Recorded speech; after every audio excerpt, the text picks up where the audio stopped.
The regular season comes to a close with an all-Minnesota matchup.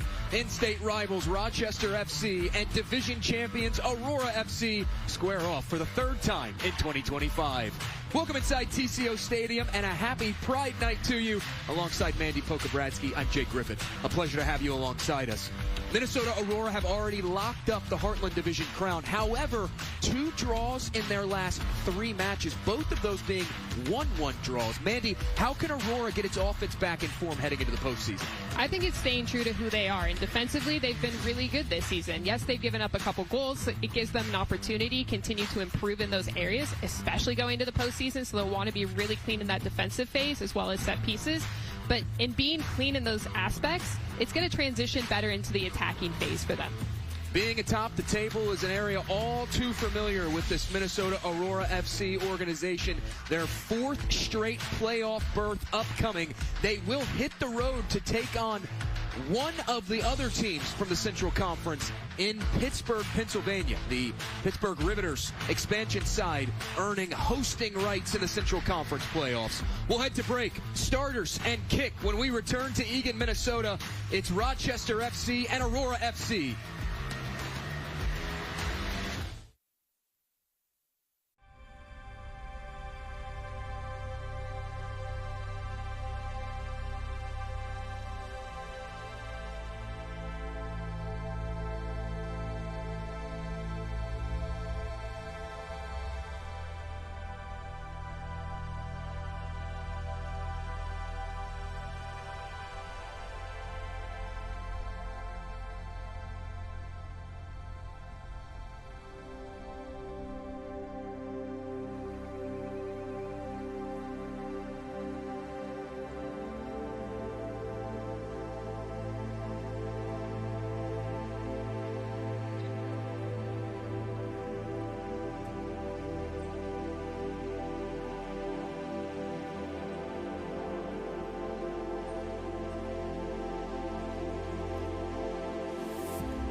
Back in Eagan, Minnesota, almost set for kickoff between Rochester FC and Aurora FC. The starting 11 for Minnesota Aurora FC and head coach Jen Larrick going with a 4-5-1. 6 changes across this 11. Cooney Harai rejoins the team after an extended spell away with the U.S. Youth National Team. She has produced instant offense this year up front at that striker position. She has been an incredible bright spot, and for such a young player to show the maturity that she has, to then also gain the experience with the youth national team and to bring that back with her, I'm excited to see her on the field again. For Rochester FC and head coach Eric Thiel, they counter with a 4-3-3, just one change in this 11 as Jada Brown inserted in the midfield. Yeah, as their season is wrapping up, they still want to have opportunities for their players as well. It might be the final match for their season. However, they're still looking to go back to their college seasons and respective other places that they're playing. Eric Thiel, head coach for Rochester FC in his first season, told us earlier this year when these teams met up back at the opening of this 2025 campaign that his young Rochester FC side always looking forward to an opportunity to come to TCO Stadium. Thiel, the Eagan, Minnesota native himself. Andrew Dosh is our center referee. He checks the watch, he sounds the whistle, and we are underway for the season finale between Aurora FC and Rochester FC.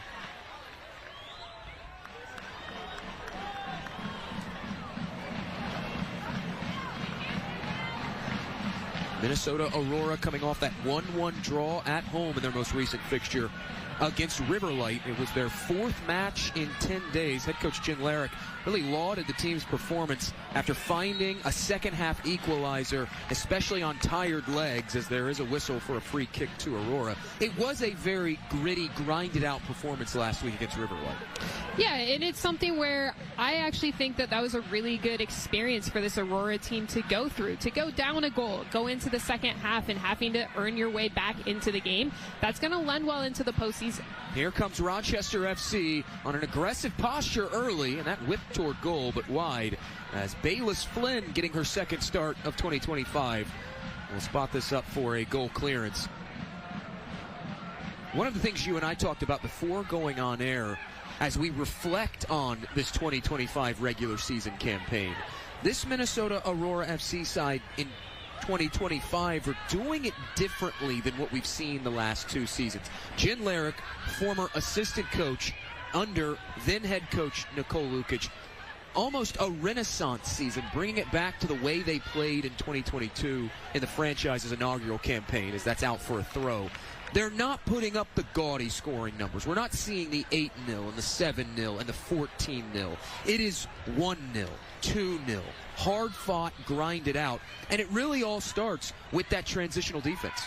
I think first and foremost, every team's grown as each season has gone on in the USLW, so I think that's a testament to opponents, but I also really think it's making sure that Aurora's organized. So yes, you might not see the gaudy numbers, but they're replicating goals with consistency, and I think that's what sticks out the most. They can score in a variety of different ways, but they're able to do it game after game, and that's what makes a difference. It's not just one way that they're scoring, and so even though it might be a lower score line, you're still finding ways to access the back of the net. This worked up ahead as Overberg will guide that back toward Bayless Flynn. Twin Cities Orthopedics and Training House, powered by TCO, are proud to be the official sports medicine and performance providers for Minnesota Aurora FC. Together, TCO and Training House are trusted by some of the biggest names in sports and bring that same level of care to our athletes. Our Aurora sideline team is led by team physician Dr. Christine Heikus, athletic trainer Danielle Armstrong, and sports performance coach Erica Golsner, and physical therapist Alexis Marshall and Kelsey Majerus. Thank you, TCO and Training House, for being a part of our team. Visit TCOMN.com and TrainingHouse.com to learn more. Overberg trying to lift this over the top. Running in behind is Angela Gutierrez, and that whipped away for a clearance. Spielic able to take the touch. Almost too heavy of one, but corrals it in.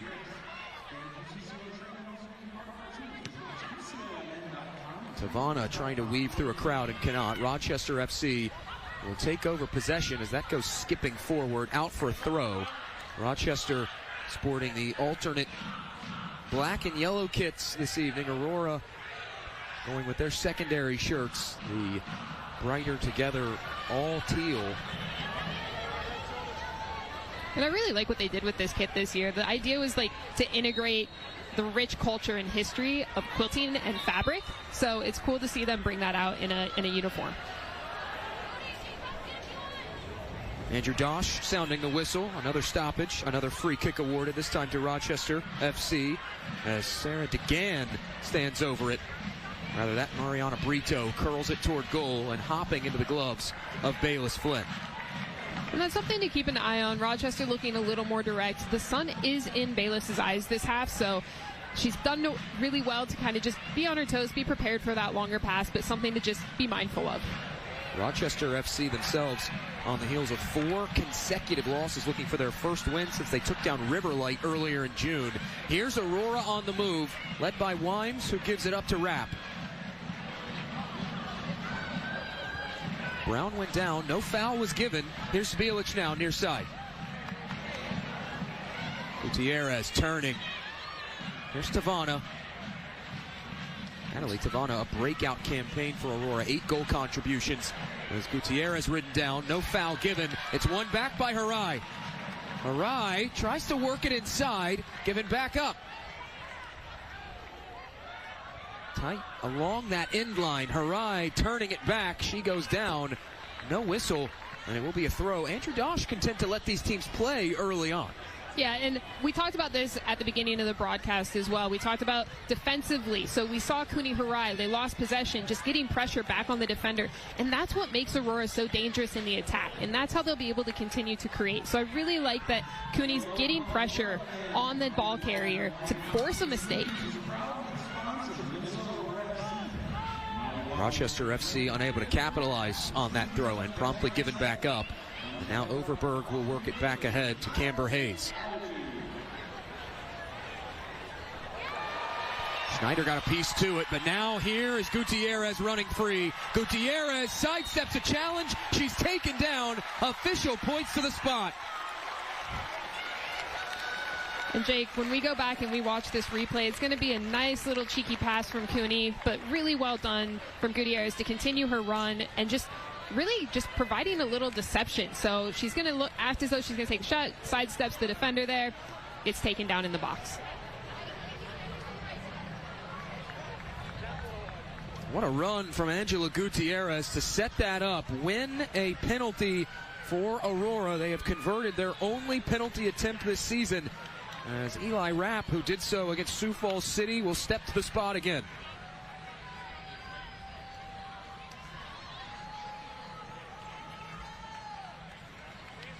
The goal Rapp scored from the penalty spot against Sioux Falls on the road represented her first goal in her lengthy career with this Aurora FC side.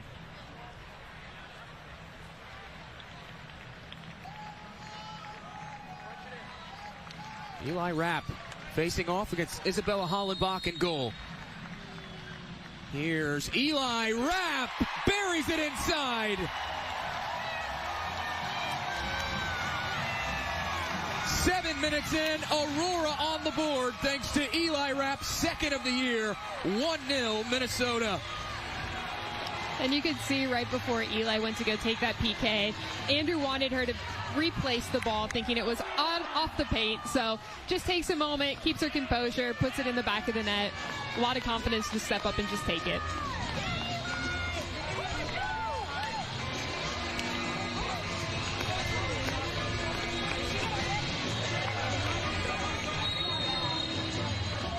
Not a well-taken penalty by Eli Rapp. Not known as a goal scorer, more of a defensive-minded player, but now twice has been able to convert from the spot this year. And when you talk about PKs in general, it's not always about I want my frontline players taking them, because it has to do with who's confident at the end of the day. Yes, there's technique involved, but you have to also have confidence when you go up and take it. So obviously Eli has demonstrated and said, hey coach, I'm confident, I'm happy to step up and take it. What was your philosophy as a penalty taker? As far as which side did you go to? You know, I really liked always being able to slot it in with my right foot to the right side, but that's partially because I can bend it, and it's always going to be curving back towards the goal, but it starts further from the keeper. I like it. I have no penalty-taking strategy because I was not a soccer player. Nobody wants to see me try to take a penalty attempt. There's a whistle for a foul against Rochester FC. We can get you down on the field at halftime against Rory. You know, based on the humidity and the fact that I am in a long-sleeve collared shirt, I don't think I'm going to turn in my air-conditioned booth anytime soon. Wimes tries to guide this inside. It's hacked away for a Rochester clearance. One thing I'm watching right now in what I've really liked in a couple moments were Camber Hayes, Elizabeth Overberg, and Bayless. What they've done is basically made it a 3v1 against the lone striker of Rochester. So I'm going to be interested to see if they continue to use that to their advantage to create space for Elizabeth and Camber to carry the ball forward into the midfield. Pressing high is Rochester, one back by Brown. Here's Brown fighting off challenges from Calhoun. Still Brown. Ooh, Irap flying all over the pitch right now, doing it offensively and now defensively for Aurora. Able to win it back, but still plenty to go before Aurora clear of danger. Takes a deflection off the shoulder and falls back to Mariana Brito, a native of Portugal, former Iowa Western defender at the JUCO level. Here's Gutierrez wanting to roll this in behind, out of the reach of Harai. And Isabella Hollenbach, the former Missouri Tiger, will scoop that up.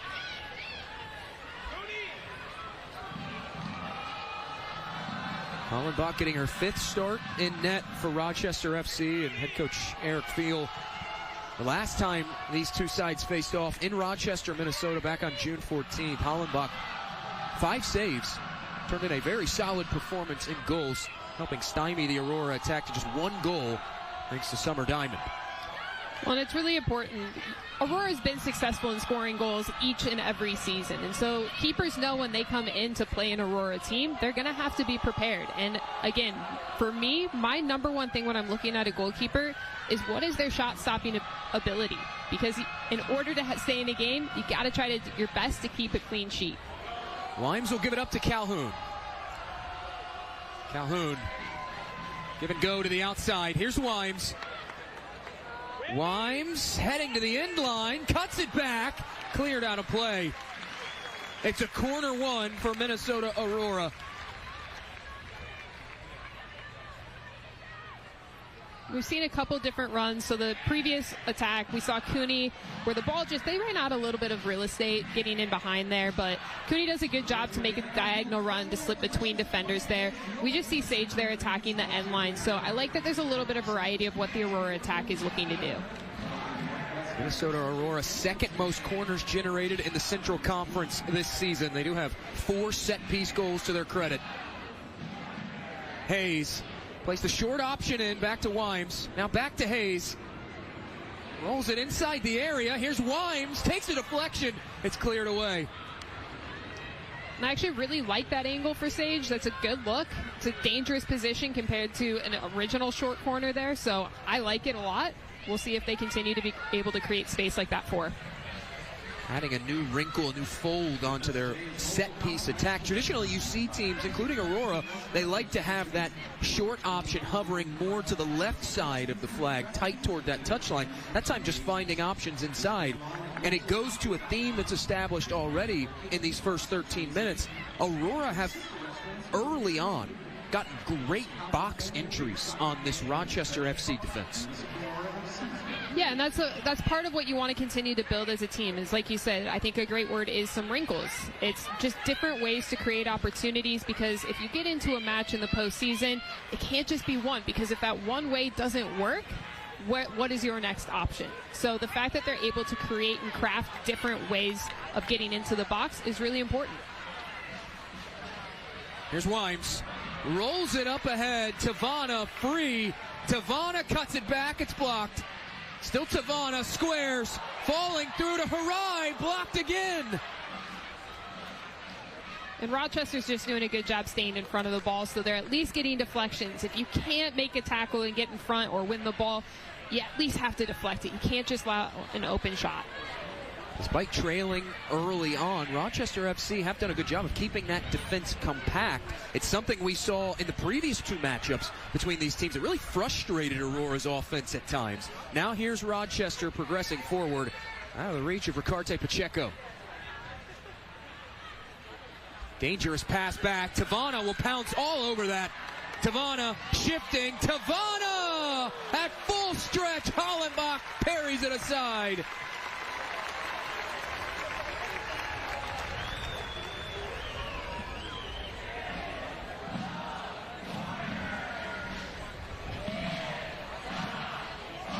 Another corner won by Aurora FC as Hayes will take it again. Natalie Tavana continuing to get active offensively. Her second shot, drawing a fine save from Isabella Hollenbach. Hayes lifts this back post over the head of Tavana. Arai at that end line just runs out of real estate, and it goes for a goal kick.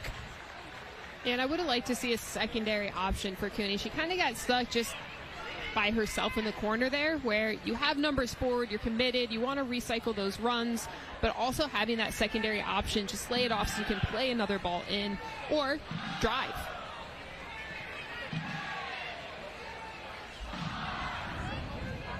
A goal clearance from Hollenbach will get play started.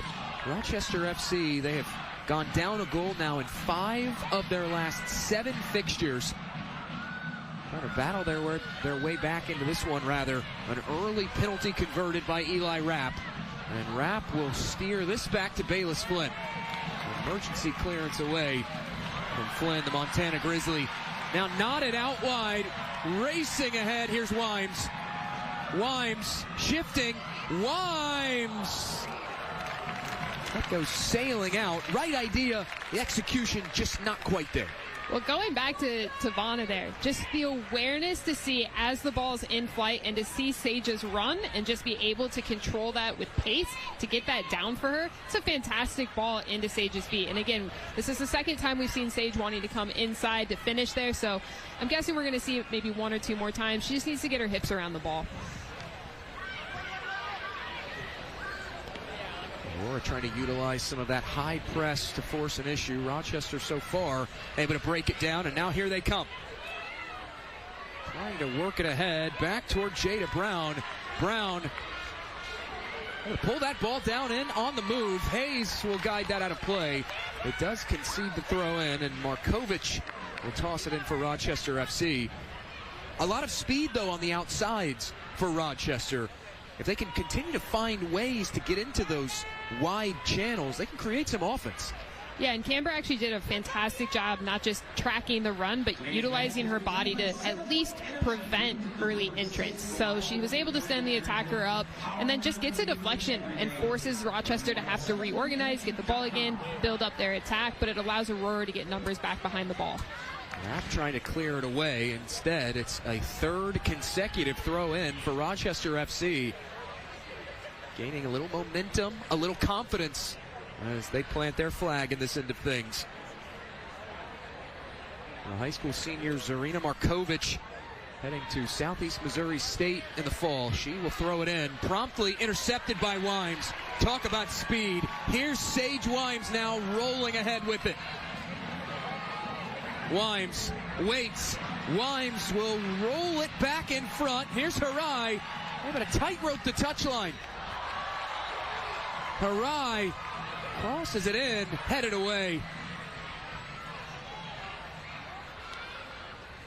Oh, but it was a really good run from Cooney. Sage starts to drive inside, so Cooney's inside. She's kind of occupying the space where Sage wants to go. So all she does, she backpedals out, opens up, widens out her run. Nice, easy pass for Sage to find Cooney down this touchline there.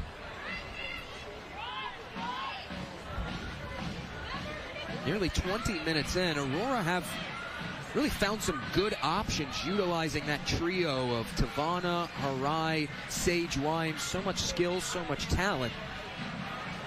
Yeah, there's also a lot of space right now for Aurora to play, and part of that is Rochester sending their lone striker up to pick up the 2 center backs, and there is a massive amount of space in behind her to play into. One back by Aurora again. Calhoun, one-touch pass to Wimes. Now here's Harai operating on the right. Harai carries it in. Harai straight at Hollenbach. Her second stop of this first half. Well, and that was almost reminiscent of that golazo that we saw a couple weeks ago where Cooney again had 3 defenders in front of her, just a little step over, takes that touch. So very similar to that goal that she was able to score.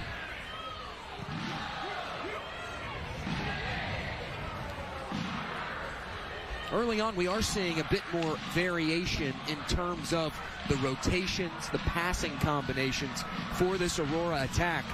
Down the stretch, these last 5 matches, they have had a tendency to stall out at times when they get into the final third. But right now, not having those issues, plenty of space, as you alluded to. Yeah, that's been the biggest difference. This is the most amount of space that I've seen them be able to play with, at least at home. So I think it's something where they're going to be able to create. They have individual quality on the ball, yes, but being able to incorporate 2 and 3 players to get some combinations going as well, it makes them a lethal attack. Again, I love this from Aurora, just going on the 2v1, creating space, using the center back. You can see Camber drop off to get the next ball, and they're going to try again. Hayes looking ahead with it, lifts it in behind. It's Zbilic. Zbilic waiting for it. Her cross cleared away. Zbilic tries to step inside. One back by Rochester FC. Well defended by Jessica Dodd. You can see Yelena wanted to get a little bit of a nutmeg, a little bit of cheek there on the taking that player on. But she does a good job to get pressure again on the ball and force Rochester to have to build out. Cleared out of play by Tori Grant Clavijo. Aurora with the throw in from Zbilic, who gets it back. Tavana. Here's Rapp. Guided out of play. Another throw in for Aurora FC.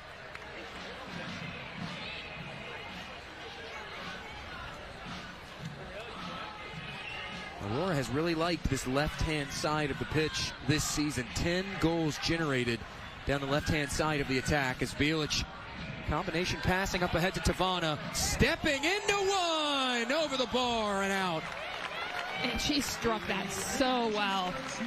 Those are ones where you just want to have again and again. When that comes off your foot like that, there's nothing that feels better. But it's a really good combination. Ball goes into Cooney's feet. Cooney does a great job taking a little bit of pace so Tavana can take that at speed, driving forward into the space.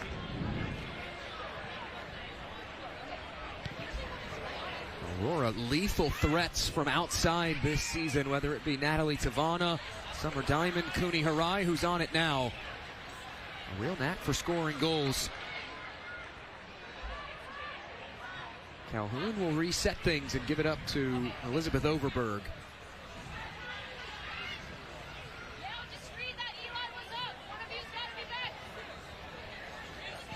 Laid back off to Hayes, calling the shots. It was a really good idea from Rami, actually. So as Camber's driving forward, Tavana checks. Rami starts to get into behind Tavana in the space where she left. I would have loved to continue to see that run go, but she kind of holds up as they then start to switch the field.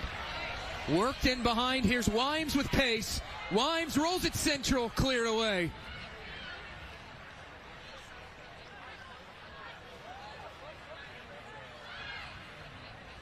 Aurora are taking all that space that Rochester is giving them in those wide channels. They have been whipping balls with pace into that 18, putting a lot of pressure on Rochester FC, who have not had many options going forward, but Gianna Hall, the former North Dakota and Nevada forward, will win a throw-in.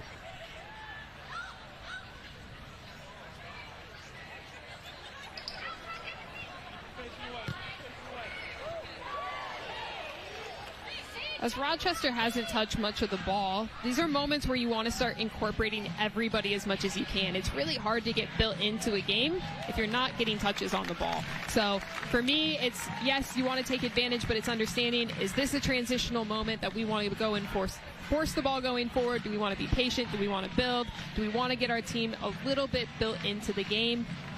And it's just taking advantage of what's being given in that moment. Rochester still looking for their first shot of this contest. Meanwhile, Aurora have generated 5, 3 of which have gone on target. Arai gives it back up to Eli Rapp. Not on the same page as Sage Wimes, and a rare mistake early on from Aurora will concede the throw in to Rochester FC. One of the things that I love as Rochester's man marking through some of the Aurora players is if you can beat one player, the entire team is broken down, because that is the advantage.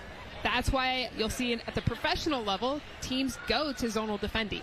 Because, yes, it doesn't require coordination from your entire team, 100%, but it's so much more challenging to break down and create against a team that zonally defends well. Rochester keeping the pressure on now. Ricarte Pacheco will touch this forward. It ultimately does go out across that touchline, and Aurora will have a throw in. What are the benefits of man marking defensively, though? It's a lot simpler for players to understand and execute. You can step out and be like, yep, this is who you're with the whole game. There's not confusion as far as that goes. There are times where there might be a special quality of a player on the field, in which case you might specifically dictate a player to stay with that player because they just can't roam free. And I know we had a moment with the Aurora 2 team last season where, you know, Kira Laney had that special assignment because she was just such a good individual defender against a quality attacking player that we didn't want her to roam free. And Kira executed incredibly well. Here's Grant Clavijo on it for Rochester FC. She'll reset things back to Markovic. Markovic, long ball forward looking for Hall. Instead, finding the gloves of Bayless Flynn.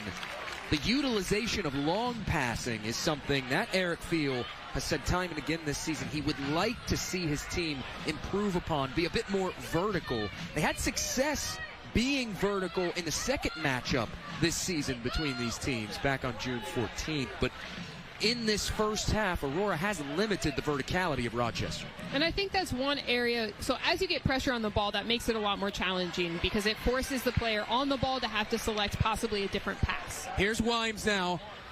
Wimes cutting to her left, over the bar and out. But going back to that, I would say that's one area that early on Aurora was still trying to figure out. So as they're focusing on the zonal defending, that ball over the top was a little bit troublesome. And that's an area that I think they've continued to grow and improve. Part of that's going to be, though, if you get an electric forward to be able to run in behind, how well are they going to be able to track that player? How well are you going to be able to bump her off her run and stay with and track getting back? Eli Rapp, calm under pressure applied, will give this back up. And now Camber Hayes with it. Early on, especially on his left-hand side, Minnesota trying to get those outside backs forward very quickly, add a lot of width to this attack as they get expansive. And now here's Wimes again. Inside, Wimes cutting toward goal. No foul given. It's a goal kick. Yeah, and I'd honestly have to see that one again up close to really see if she made contact with the ball, if she made contact with Sage first.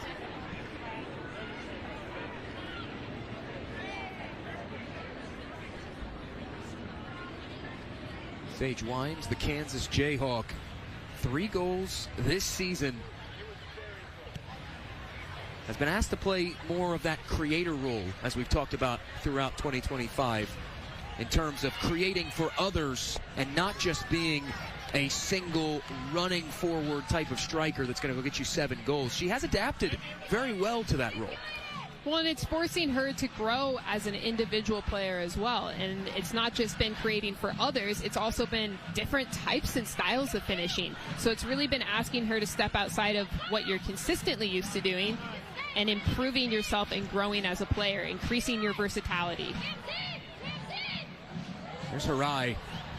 Tries to take the touch around Jessica Dodd. Cannot. Going back to Sage Wimes, defensively, they are leaving her all alone on an island. Plenty of space on that top side of the attack to move. And now we have a whistle for a foul as Wimes is impeded.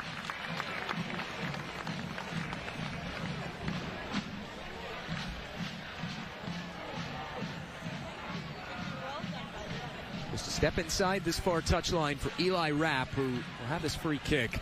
Aurora do have 3 free kick goals to their credit. Not as prolific this year on set pieces as they were a season ago with the 15 combined. Rapp lifts it into a crowd, bouncing around, coming to rest in the hands of Hollenbach. Looks like a little bit of a handball there that Rochester may have gotten away with. But yeah, going back to the set pieces, one of the things we would note is overall in general, well done from Bayless coming off her line there, but going back to set pieces is overall in general, Aurora had a pretty tall team last year. So when you look at like the backs, just height comparison, like height does play a role when it comes to set pieces, being able to elevate and get over a defender. Not saying that players who are shorter cannot also elevate. It's just a different type of challenge. Quickly restarted off the free kick. Tavana out wide, it's Wimes.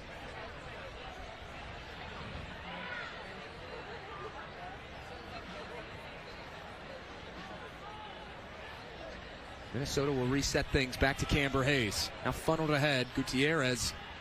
No options. Back to Hayes.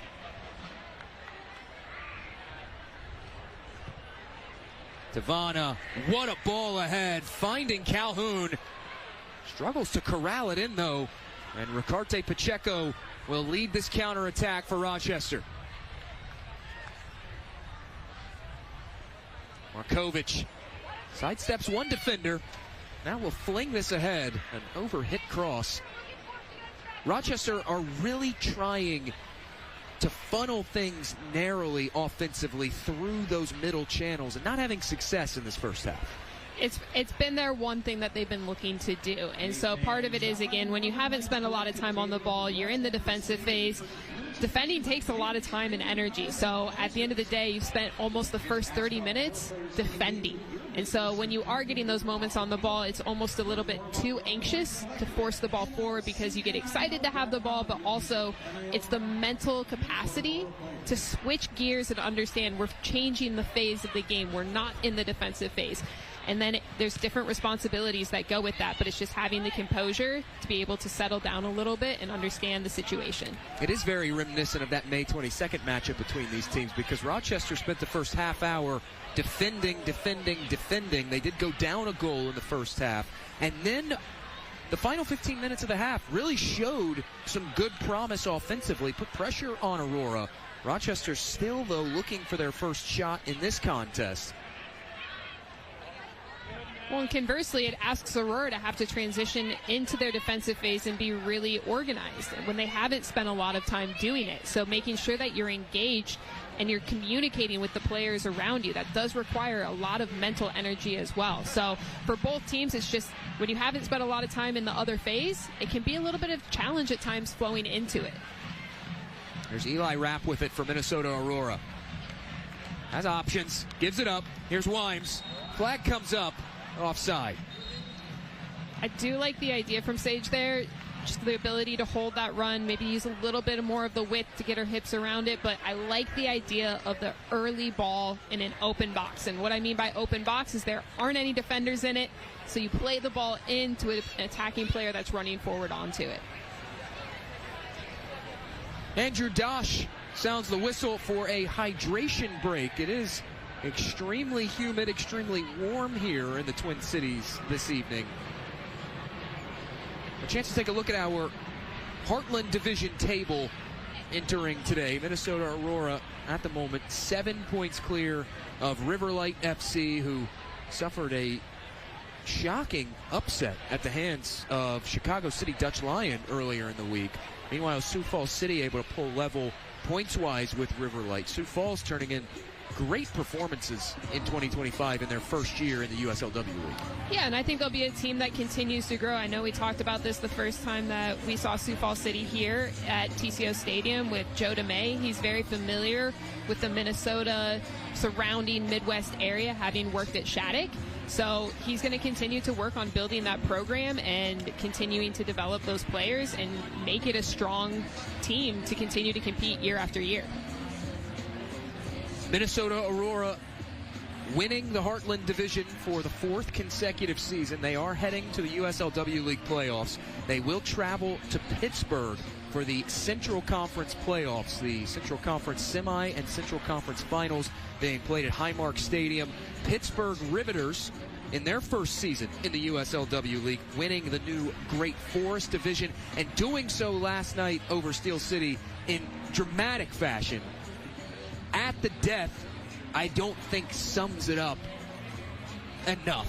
That is almost not doing it justice. A goal in the final second of stoppage time, 90+4, to send Pittsburgh Riveters into the USLW League playoffs. Meanwhile, around the Central Conference, Kings Hammer has locked up the Valley Division. Former USLW League champion 2 seasons ago, Indy 11, who prior to this season had been in all 3 postseason tournaments, now left out because with the 4 divisions now in the Central Conference, there is no wild card. Only the 4 division champions are going to the playoffs from the Great Forest, the Heartland, the Valley, and the Great Lakes divisions.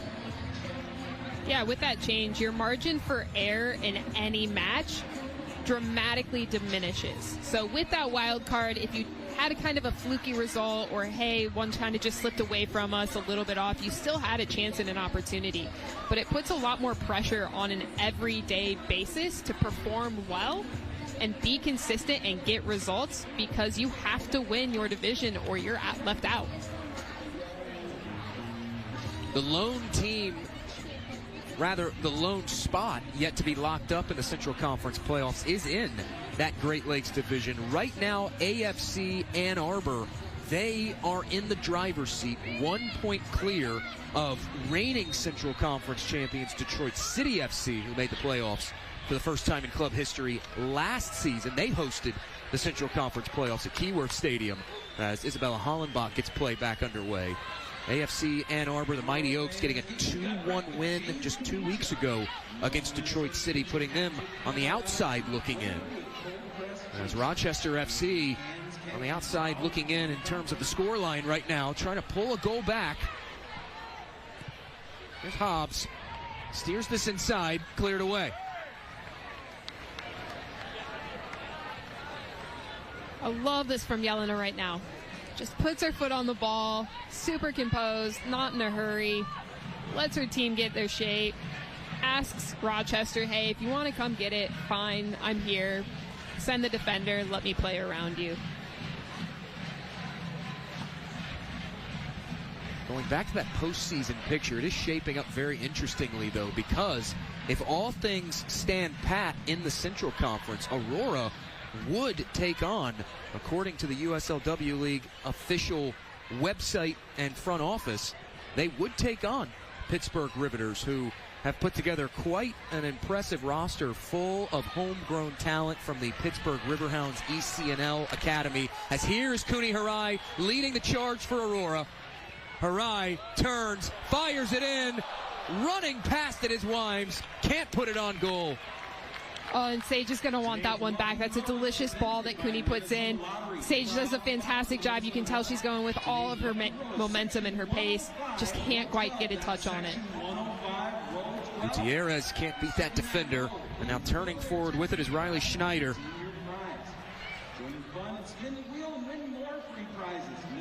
And talking about Pittsburgh, I know recently it was interesting to see some of the interviews and articles that came out about their players, just how excited they were to come back and play with some old teammates. A lot of them obviously have gone on to play college and elsewhere, so coming back and having that ability to play and connect and go back into a style that they're already comfortable with is what makes that such a seamless transition for a brand new team in the league. Is they know each other, they know the coach, they have an identity in how they want to play.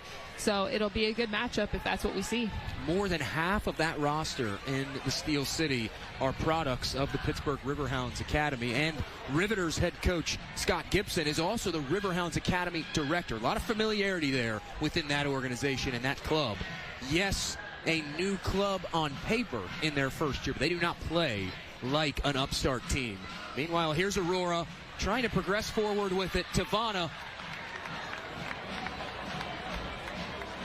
will hold play up, looking for Wimes. It falls back to Tavana now. Worked up ahead, too much weight behind it, out of the reach of Cooney Harai as Hollenbach sprawls on top. And sometimes when you have so much time and space to play, it can actually be a little bit of a mind trap in a way where it's like, oh, okay, I can go. Where it's just like, I just need to be patient at times. We can continue to build and get numbers forward. Rochester actually had numbers behind the ball there, so maybe not the moment you want to play forward. Harai gives it up. Here's Wimes. Back to Harai. Now back to Wimes. Wimes lifts it inside, headed away.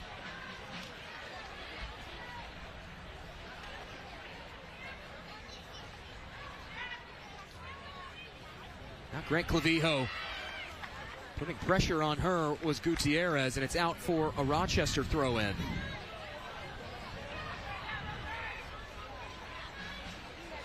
I like that you continue to see Aurora get bodies around the ball. Again, how many times have you seen a Rochester player receive and have time and space? Or do they consistently have pressure on them, which changes possibly the decision and how they're able to execute that decision? Schneider looking for a release on this clearance. Instead, finds the touch line. It was deflected out, and Rochester FC will have a throw in. Going to your point, though, that a prime example of it, because Schneider had won it back, and you saw the frustration on her face. Couldn't find an opening because there were several teal shirts just converging on her. Yeah, it speeds up the game, and it forces you to have limited options. So it can be frustrating when you spend a lot of time defending, and then by the time that you do get the chance to touch the ball, you're immediately under pressure, always getting somebody on your back, always a check on the side. Something you have to constantly be aware of and be able to play in the future and understand where you're going with the ball before it arrives to your foot.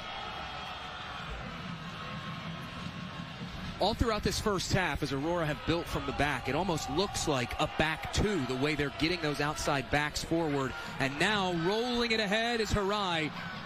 Too heavy of a touch there. What does that do defensively to Rochester, though, that Aurora is having so much success utilizing their outside backs, pinching high up the pitch? It pins them in. So you can either choose to leave those players, in which case you're chancing an overload, in which case Aurora's been successful at going 1v1, 2v1s. So you can definitely have that as an opportunity that you can take. Or you're going to have to drop your wingers, so possibly a 7-11, have to drop further and deeper, which means your outlet, when you do get the ball, becomes a single player. And that's where you see it's really easy and predictable then for Aurora to read, okay, I can get pressure here, pressure on the back there, and it forces Rochester to be very one-dimensional.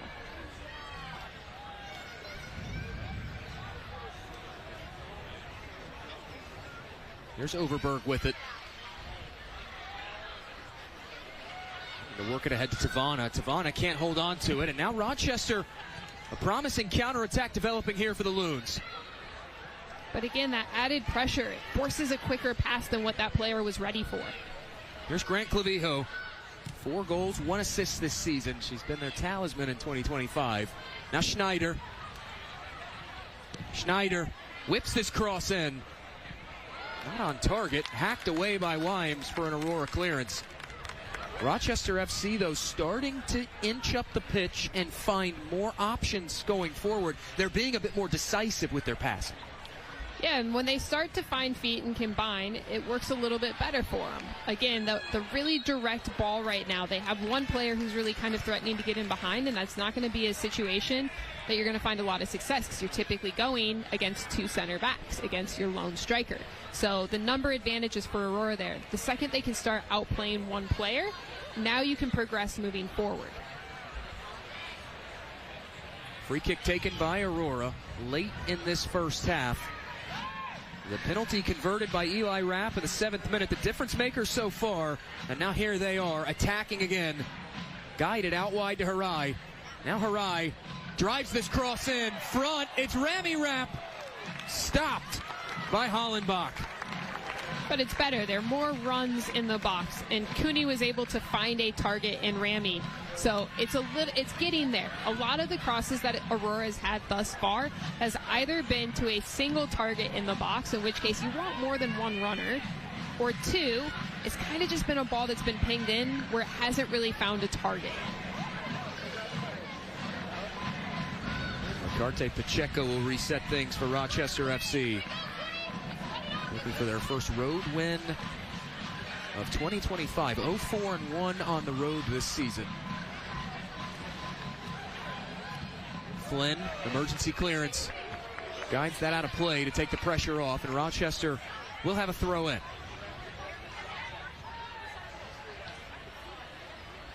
Schneider, the Northern Colorado Bear, her throw intercepted initially by Zbilic. Ricarte Pacheco tripped up, and it's consecutive throws now for Schneider and Rochester.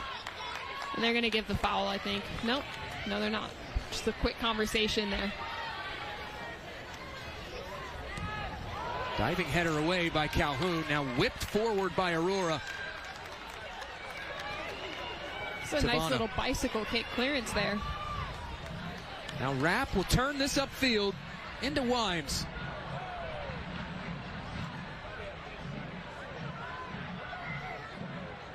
Wimes probing, guides it back to Camber Hayes.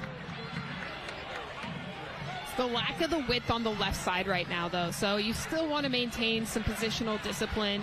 Rolled up ahead, looking for Harai, battling in with Dodd. It's a corner conceded by Rochester, third of the first half to Minnesota.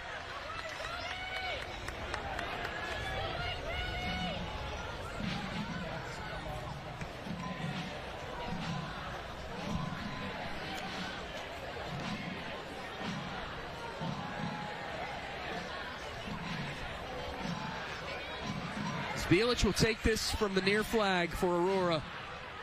The second most corners generated in the league. They play the short option in. Zbilic stands across up, back post, flicked high and out. Oh, that is such a good ball to the back post, though. That's just one that just needs a slight touch down, just on frame, and that's in.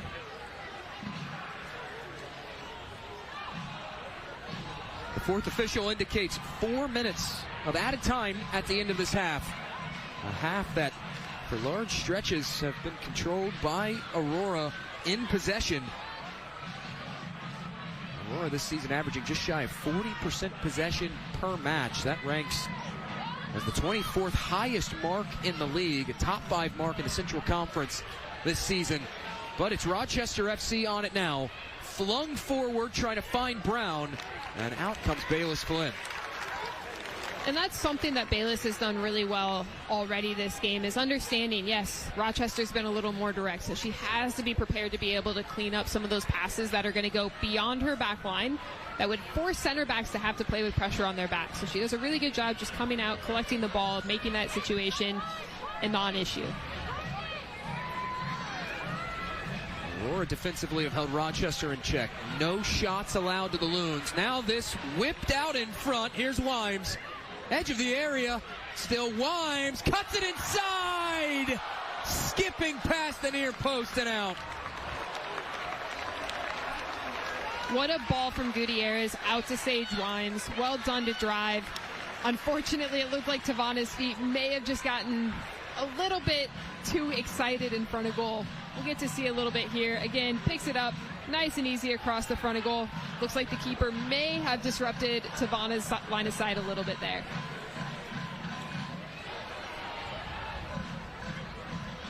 Jada Brown able to corral it in at the midfield line for Rochester FC.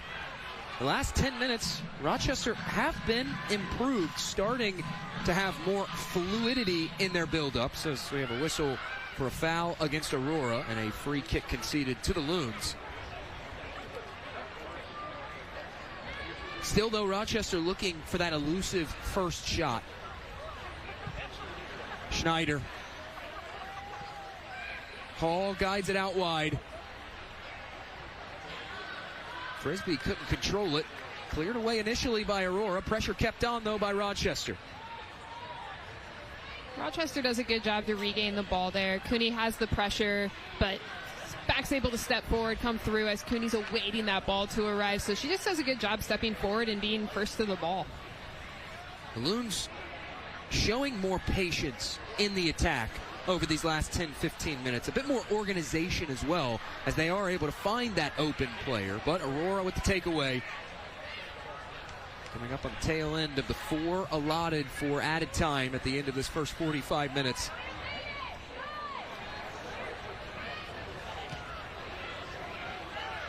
I'd really like to see the Aurora midfielders. They're doing a good job cycling and interchanging with each other. But every time they look to get the ball, they're almost coming in front of the line of pressure. And I would love for them to just play just behind and on the shoulder of those defenders so they can receive across their body and face up and look to attack the massive amounts of space in that midfield. Carte Pacheco was looking for Brown. Telegraphed pass, won back by Aurora. The whistle sounds from Andrew Dosh. Halftime in Eagan, Minnesota. Just one goal between these in-state rivals in favor of the home side. Eli Rapp strike, the difference maker so far. Aurora takes a 1-0 lead into the halftime break. We'll head to break. The halftime report on the other side.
Aurora fans, you're watching the Fox 9 Plus Halftime Report.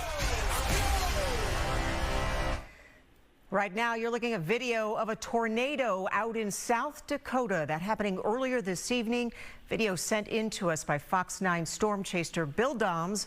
No word yet on any injuries or damage, but wow, what a shot there. Welcome to the Aurora Halftime Report. I'm Karen Scullen. Hope you're enjoying the team's season finale tonight. The Aurora playing Rochester FC at TCO Stadium. The score right now, 1-0, Minnesota Aurora. The team looking to keep the winning streak going into the playoffs as they clinched the division last week for the 4th consecutive season.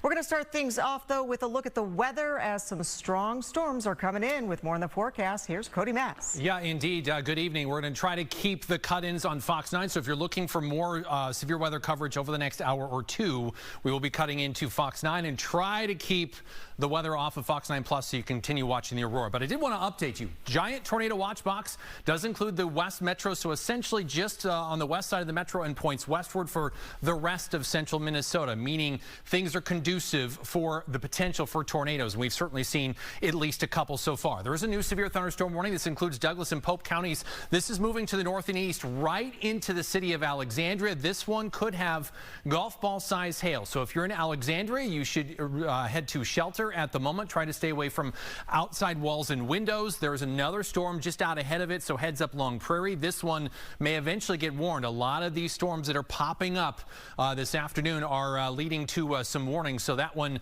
may still occur. That warning for Alexandria goes for another 15 minutes. Wouldn't be shocked if they continue to push that back as it rolls through Alexandria. Then we have a new tornado warning. This giant pink box that is a confirmed tornado to the west of Benson is right along Highway 12, I believe just to the west of Danvers. This tornado warning goes till 8:15 as well, so another 14 minutes. There's already been one quick spin up, and it's likely recycling. There may be another spin up over the next 15 minutes. Benson, you should be in your tornado shelter at the moment. I realize the tornado warning is just off your west, but the tornadic part of this storm is heading in your direction. Otherwise, some big hail possible with severe thunderstorm warnings through 8:30 for Pope, Stevens, and Swift County. Another tornado warning. This one is Doppler radar indicated, so nothing confirmed. This is just to the northeast of Madison. This is this same storm that actually dropped that tornado in extreme eastern South Dakota, courtesy of our Bill Doms a couple of hours ago. Both of these warnings also go through 8:15. Keep in mind, this is all in western Minnesota. There's another one, another tornado warning, Lockheed Parle and Yellow Medicine County for areas, this is the one that Bill Dom's got just to the northwest of Canby. That was at least an hour ago, give or take. But this whole storm just not moving much. In fact, that green box on the left, that is a flash flood warning for parts of South Dakota, indicative that these storms aren't moving real fast and they have a lot of moisture. Now, keep in mind, Metro is here. We got a long ways to go. This is well out in western Minnesota. It's going to take its time, but eventually it will push its way eastward. The atmosphere is primed, warmer air surging north and eastward, cold front on the backside of it. There's more storms in northwestern Minnesota that may interact with the storms in west central Minnesota, and all that should generally move to the east or southeast over the next several plus hours, so it could be a long night for much of central Minnesota. And I wanted to make sure you could at least read this. These are what could accompany our storms this evening. Very big hail, over golf ball size, gusty winds, isolated tornadoes, and some flash flooding will be possible. So the next few hours, notice the storms start out here and then kind of fan outward. That's the general expectation that will take us past midnight and potentially right through the overnight here in the Twin Cities and much of southern Minnesota, with more possible into Sunday. Quick look at that 7-day forecast. Low 80s the next couple days, far more quiet once we get into your work week.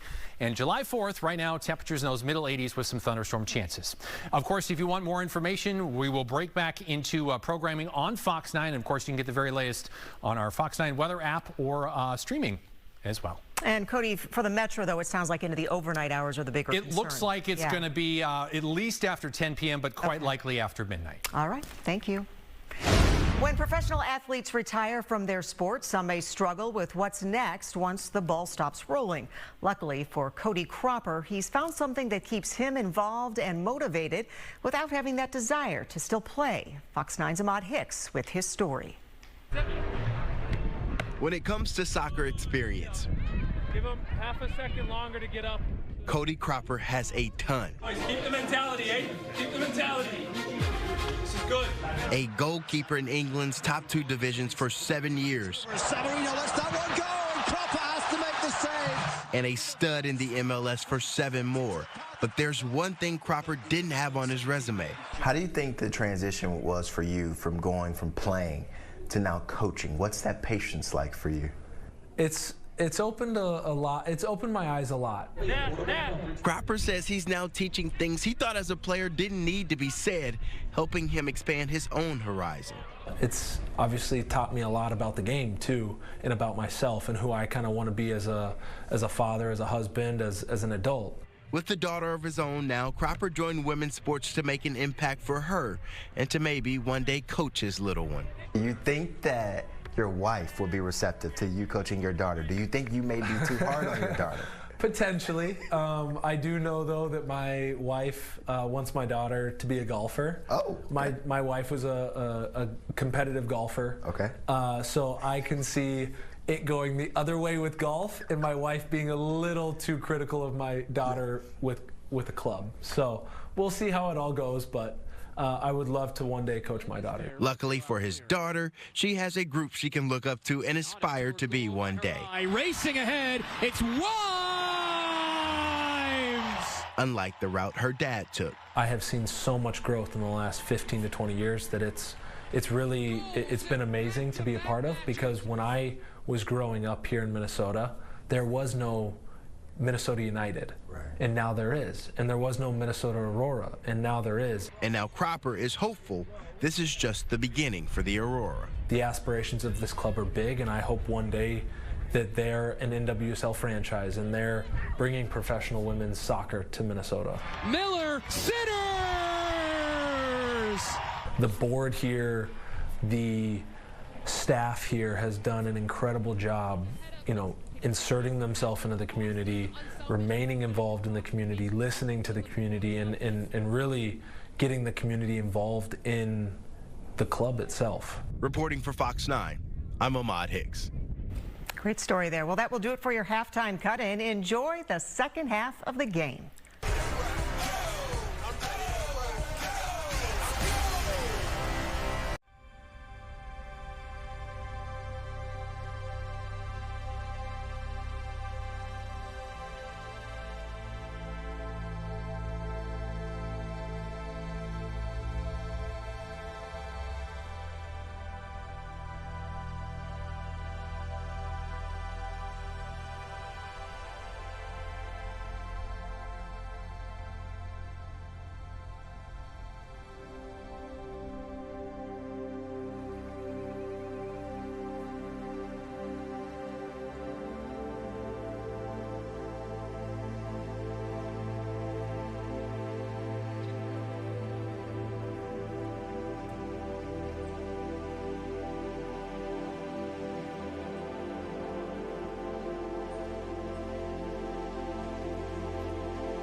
low-scoring affair through 45 minutes. Aurora FC on top thanks to a penalty goal converted.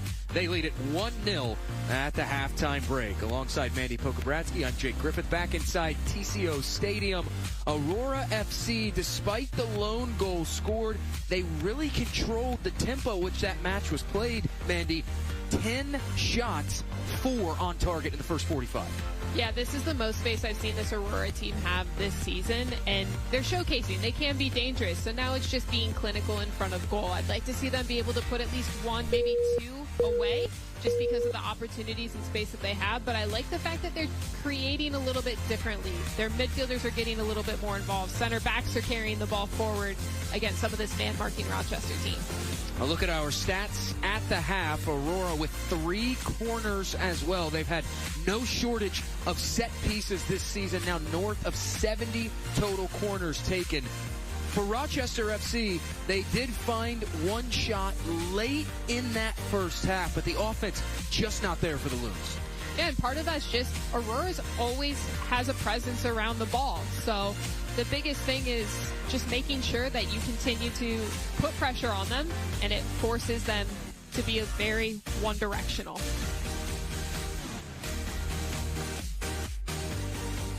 Both sides back out from the halftime dressing room. Aurora will make 2 changes as Annie Williams and Ava Bjorkman-Tracy will both trot on for Aurora FC in their final home fixture of 2025 of the regular season.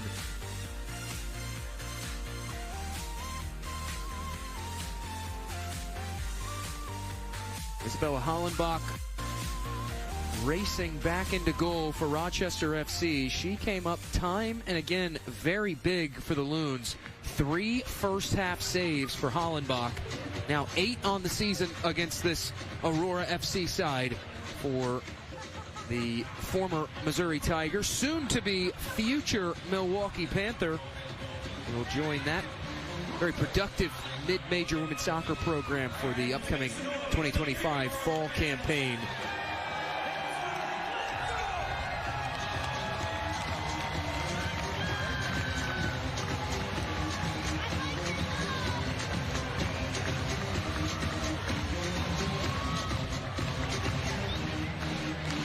Andrew Dosh, the center referee.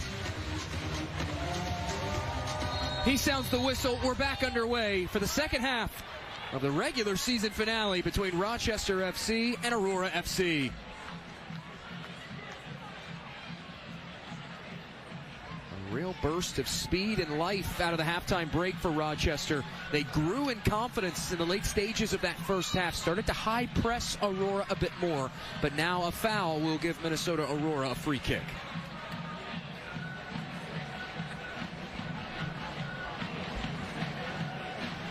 Aurora's done just a fantastic job that as the ball carrier is carrying forward and space is closing, they're providing a simple option of feet. Hayes. Aurora connecting passes now as Gutierrez will steer this forward. There to find Zbilic out wide.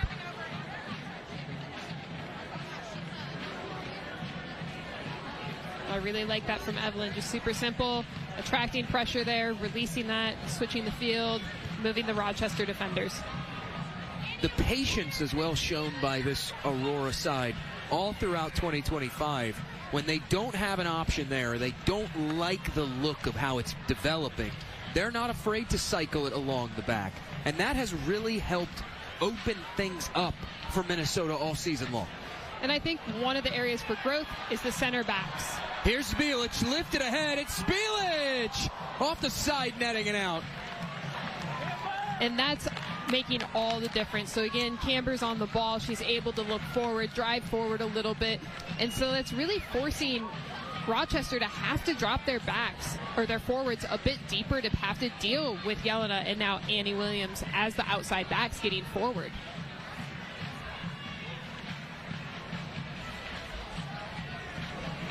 In the first half, it was Zbilic and Eli Rapp pinching high up the pitch and putting pressure on Rochester FC. Yelena Zbilic, the captain for Aurora, continuing that theme to start half number 2.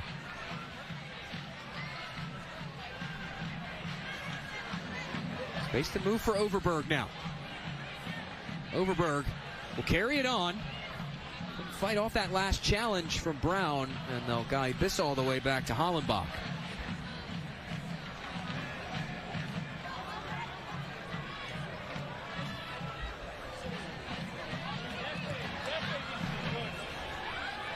Frisbee worked ahead, wanting Jada Brown. That has been the lone option all evening, trying to find Jada Brown, and she has just not had any real estate to work with, being marked very tightly by Aurora. Well, and that's the benefit, right? You get your outside backs high, pinching Rochester's front line deeper, so it becomes very much, this is the player we're targeting. You can get 2 center backs on her then, which makes it easier to defend. I'd rather defend with an extra defender than as an individual any day. Headed back down to Elizabeth Overberg. Yellow shirts of Rochester FC collapsing in. It's one back now by Frisbee. Taken right away by Annie Williams. But again, we look at the space. Look how much space these Aurora players have when they're receiving the ball. It allows them to make quality decision. It allows them to cycle different runs to complement one another. So as you're getting somebody checking down, you have somebody that's coming across and filling that space that was just left.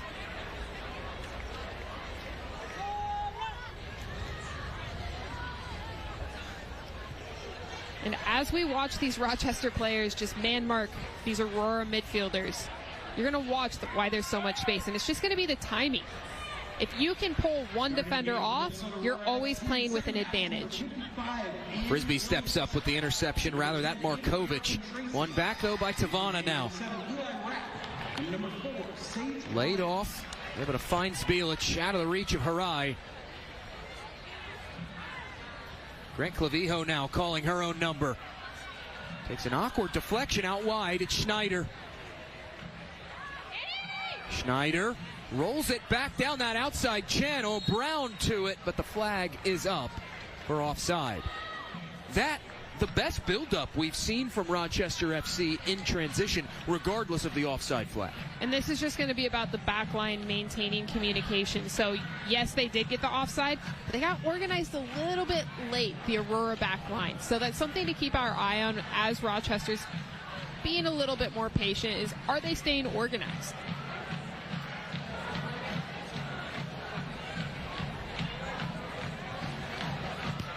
Williams going to straddle that near stripe, finding Rami Rapp in the middle. Now Harai. Tavana on this near side, lays it off down low. Bjorkman Tracy squares, deflected toward goal. Hollenbach is there.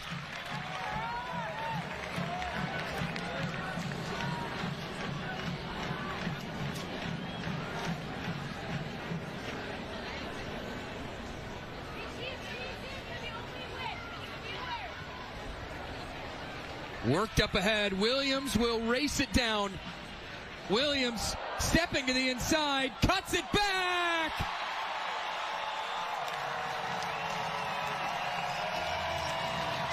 It's Tavana again. Her 9th goal contribution of 2025. The advantage doubled, 2-0.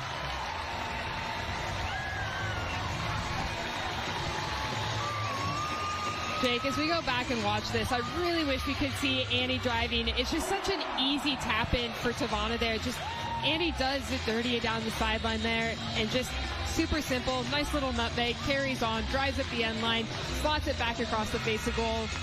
Can't get easier than that. All evening long, Aurora have had miles to roam in those wide spaces, and even when Rochester starts to cut it off, the prowess of a player like an Annie Williams to just step inside and set that up. The super substitute setting the table for Aurora's 2nd goal. Well, and I think the thing more than anything, it's the change of pace that comes with that attacking touch. So yes, you get a little bit of cheat. Yeah, it's dirty, but it's the change of pace beyond that. She speeds it up. She takes advantage of the space she created. And again, just a super simple tap-in then for Tavana. That's 6 goals for Natalie Tavana in 2025. Another goal for Tavana would move her into a tie with Sage Wimes' goal output last season for the 7th most scored in a single season in club history. There's something to be said about putting yourself in spaces to be dangerous, and Tavana's showcased that throughout the entirety of the season, is that she has the ability to understand how to position herself to put her in a dangerous place to be able to score. You rewind all the way back to the start of 2025 as this lifted over the top. A touch by Harai. Still Harai, tangled up, able to poke it free. Back toward Hollenbach, who will scoop it up. You rewind the clock all the way back to the start of 2025, and the biggest question Aurora faced was, how do they replace all the goals they lose? Yes, they brought Mariah Wynn back. Yes, they brought Kat Rapp back, but Morgan Stone gone, Katie Duong gone, others departing for now professional endeavors. And they have brought in Natalie Tavana, and in her first season, she has dazzled for this Aurora attack. The flag is up from that far assistant referee, but there is a whistle against Aurora for a foul against Jada Brown. The offside should still supersede the foul because she was offside prior to the foul occurring. Sound officiating from Andrew Dosh there. Able to acknowledge, walked right into a crowd and said, hey guys, my bad. Well, and it's important. We see it sometimes in youth soccer games where ARs will just simply drop their flag, and AR does a fantastic job just making sure, yep, nope, offsides, just holding her position there. One of my first jobs when I was in high school was I was an AR at the local youth soccer league. This worked ahead. Here's Harai. Harai off the woodwork and out. Oh, what a fantastic look from Cooney there. She's done so phenomenally well. Not just that touch, but really all game. Like, just some of the passes that are being delivered have been challenging to deal with, and she's taking them in stride, has space, and that one just ricochets off the crossbar there. That's twice in back-to-back trips down the pitch now that Aurora have been able to use a direct ball through the middle to find Cooney Harai. First time stymied by Rochester, that time stymied by the crossbar.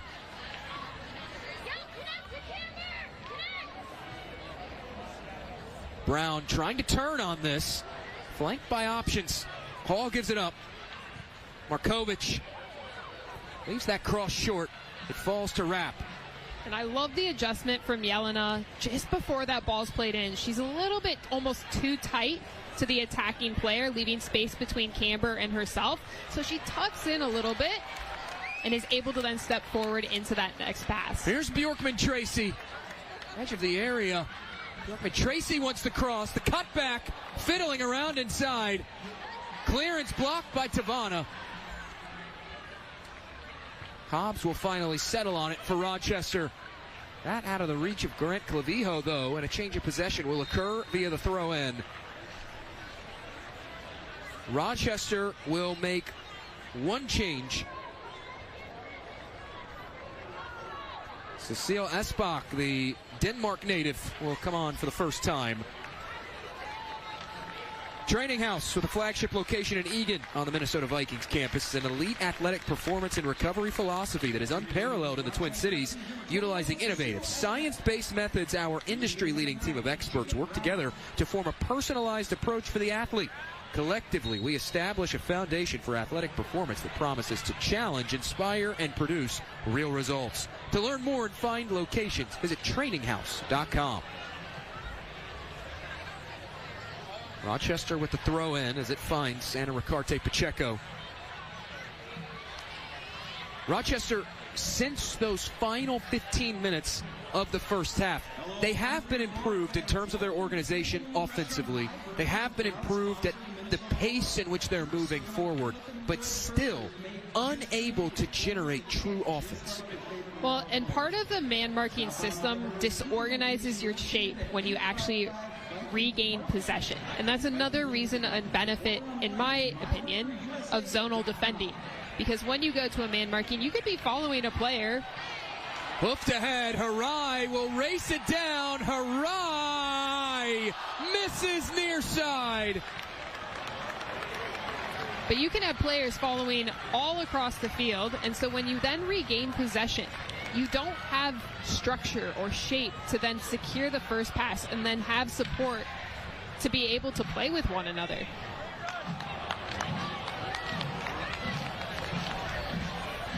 Loons will have a throw in deep in this near end of things.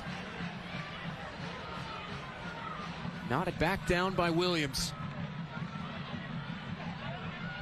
These last 10 minutes, Aurora have been living in this end of things. Trying to keep that trend going. Guided out wide. Here's Tavana. Tavana stands up across. Defender struggles with the clearance. Worked up to Hobbs. Hobbs under duress has to guide this back to Hollenbach. Going back to your point, though, about the lack of shape because of the man marking, that does in some ways underscore the importance of a rest defense as well when you're having to transition and you really don't have many options to transition back to or a shape to fall back into. It makes it hard to be predictable to your teammates more than anything else. The more predictable it is, the quicker you can play. The quicker you play, the harder it is to adjust and defend that next aspect. So I know I used to often say, like, keep it simple, because simple allows you to play fast, and fast is the hardest thing to have to defend against. So it's really asking players to have to make decisions really quick, under duress, under extreme pressure, and not having the shape and structure to be able to do so.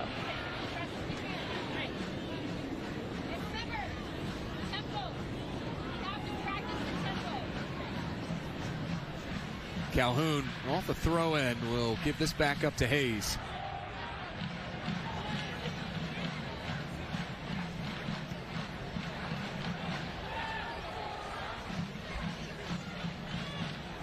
Jin Larrick roaming around on that Aurora touchline. The crowd mic in the substitution area picking up Larrick, telling her team, we need to work on the tempo. They have lived in the attacking third in this second half, but it has been at a bit slower of a pace at times than what we saw in the first half. And it's okay to have moments where it is slow because you're drawing defenders in, but it's the change of tempo that can be really important, and not just always playing at one speed, not just playing the same ball over and over again. Hollenbach will scoop that up. We have crossed over the half-hour mark played. Still just the lone shot for Rochester FC as Aurora have doubled their lead in this second half, thanks to Natalie Tavana's sixth.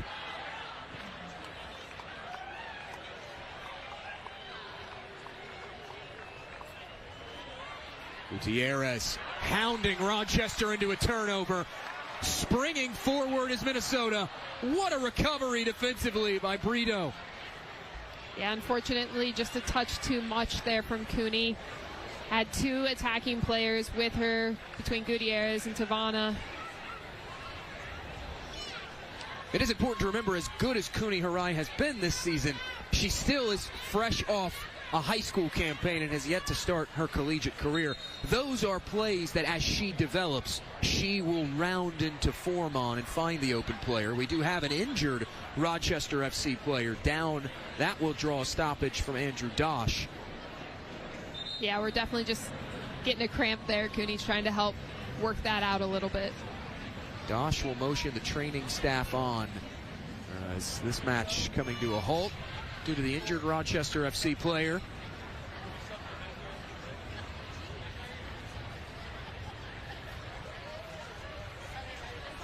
They're working on that right leg. And these teams, Rochester for sure, will utilize this as a de facto timeout, de facto hydration break, reset things. Meanwhile, Aurora will make two changes at this break in play. Austin Miller, Ava Westland will come on as Cooney Harai, Natalie Tavana, their evenings are done.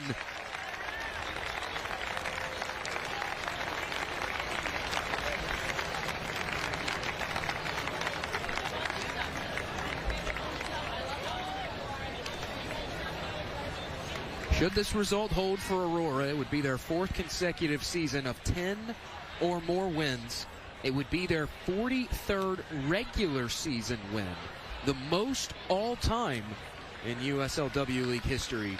They already own that mark. The next closest team to their Aurora, mark is North Carolina Courage U23s, who has 29 all-time regular season wins. As the injured Rochester FC player back to her feet.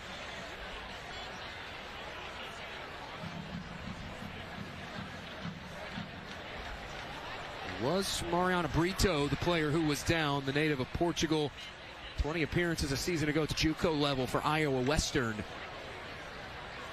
Able to stretch that lower leg out and looks set to rejoin her teammates at the next available opportunity.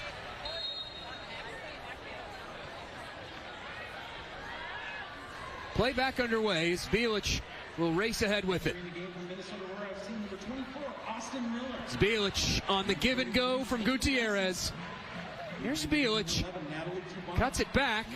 Top of the area, finding Westland. Laid off to Gutierrez. Skipping through. Bjorkman Tracy. The flag is up for offside.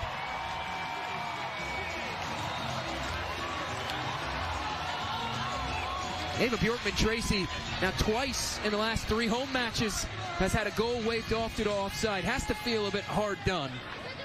I'm not sure about that one. There's a deflection, as you can hear over the mic, that I think Coach Larrick was also mentioning. I think she's onside without having seen a replay, but just my initial gut from watching that first time through, I was not expecting that call. Jen Larrick, Aurora's first-year head coach. For large stretches of the season, she's, yes, a no-nonsense type of coach, but also very calm, cool, and collected. Her team has sort of embodied that persona, but Jen Larrick very spirited right now down there on the Aurora side of things. It shows you just how willing this team is, to continue competing, even when they know they have playoffs in the division locked up. An errant clearance away off the feet of Markovic will concede a corner to Aurora. Well, and that's the testament to the group of players that Aurora looks to bring in. It's players that want to compete each and every day. It's not we flip the switch on and off, because you can't do that realistically. You have to be willing to show up and bring your best self, and that's what the best players do. Whether it's game day, training, off day, how you handle every moment makes an impact, and it builds a habit. Bielich will take this for Aurora from the far flag. 4 corners tonight for Minnesota. They do have the short option in. Bielich curls this in, headed high and out. Yeah, and Annie just wasn't able to get up over the top of the ball to be able to drive it down there. How hard is it to head a ball in off a set piece, whether a corner, a free kick? A lot of it depends on the type of delivery, to be completely honest. The more driven the ball, the easier it becomes. Deflected out of play by Williams. Rochester will have a throw in. The Loons in this second half especially have been pinned back defensively, really playing into Aurora's hands where they aim to have that high tilt of field. And yes, coming out of the half, they did have some pace, some intention behind their play, but unable to translate that into legitimate offense. And that has put them behind the 8 ball this evening, as this throw-in finds Austin Miller. Miller tries to turn, out for a throw. Play quickly restarted off the toss into Westland.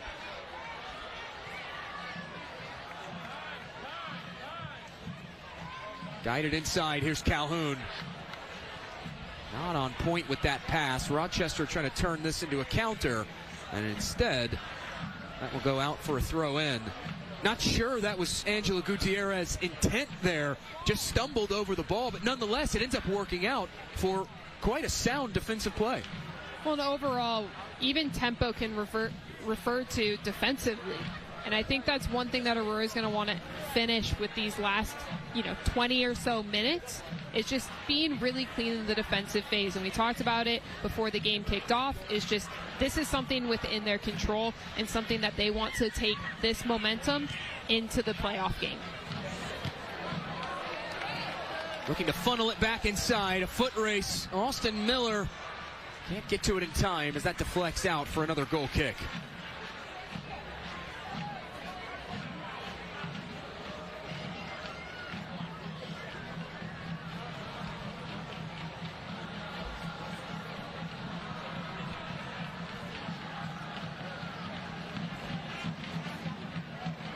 We continue to see Aurora's always around the player with the ball, always making sure that Rochester's never really settled and comfortable. Up ahead, here's Westland now. Westland turning, her cross deflected. Spielich will try to reset things and instead pulls the strings back to Camber Hayes.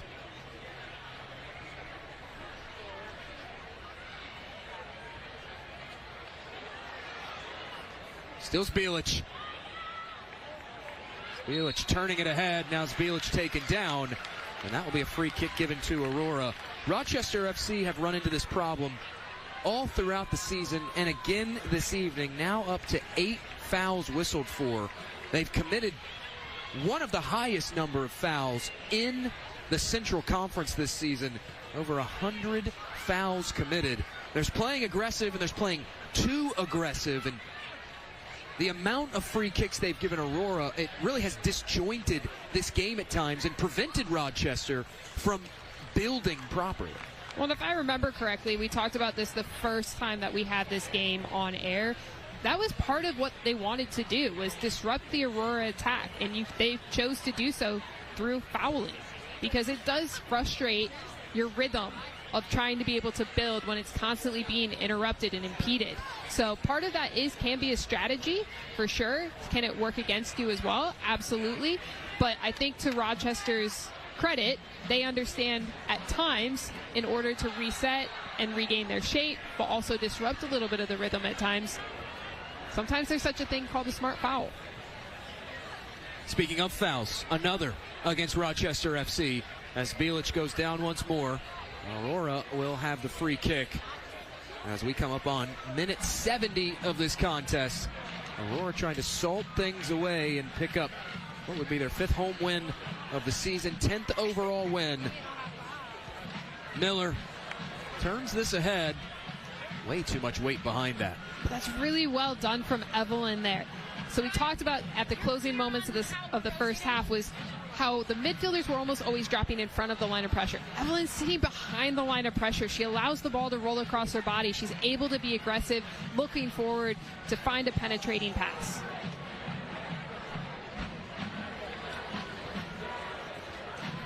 Given up, here's Gianna Hall.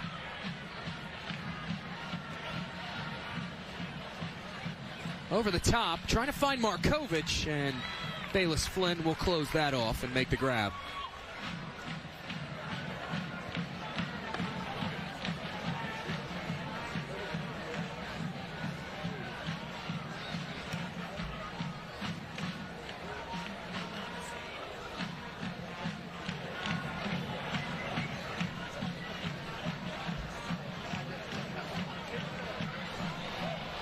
Rolling ahead with it, here's Austin Miller. Miller tries to cut it back and runs out of room. That's a hard ball to try to hit, and as you can see, doesn't always work out in your favor. Now, as much pace as Austin has, just the touch was a little bit too heavy for her there. She wants to get around the defender. She does have the pace to beat her. Just needed a little extra space or a little bit of a lighter touch.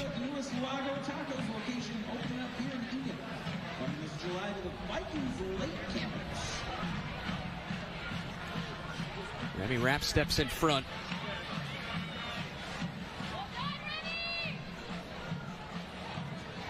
Again, really good positioning from Evelyn. I just want to see her move the ball a little bit here now, though. Calhoun works it out wide. Williams can't get to it in time. And it is out for another throw in.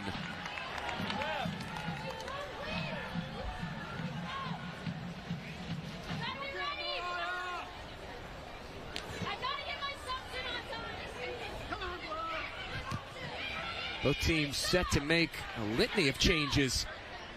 And now with this stoppage, Charlie Boone, Mariah Wynn will both come on.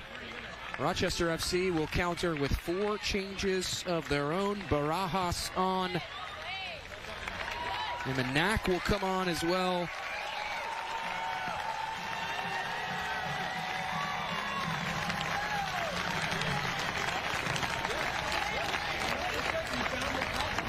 Hime Hauregi will also come on for the first time tonight. As there is a bit of confusion here as to who is coming on and who is coming off for Rochester FC. A lot of changes. And Manak will come on as Isabel Hollenbach was a bit frozen in goal there, wasn't sure. And now she will trot off. Importantly for Aurora, as Mariah Wynn comes on the pitch. Mariah Wynn, 18 minutes away is Wynn from claiming the club's all-time minutes played mark.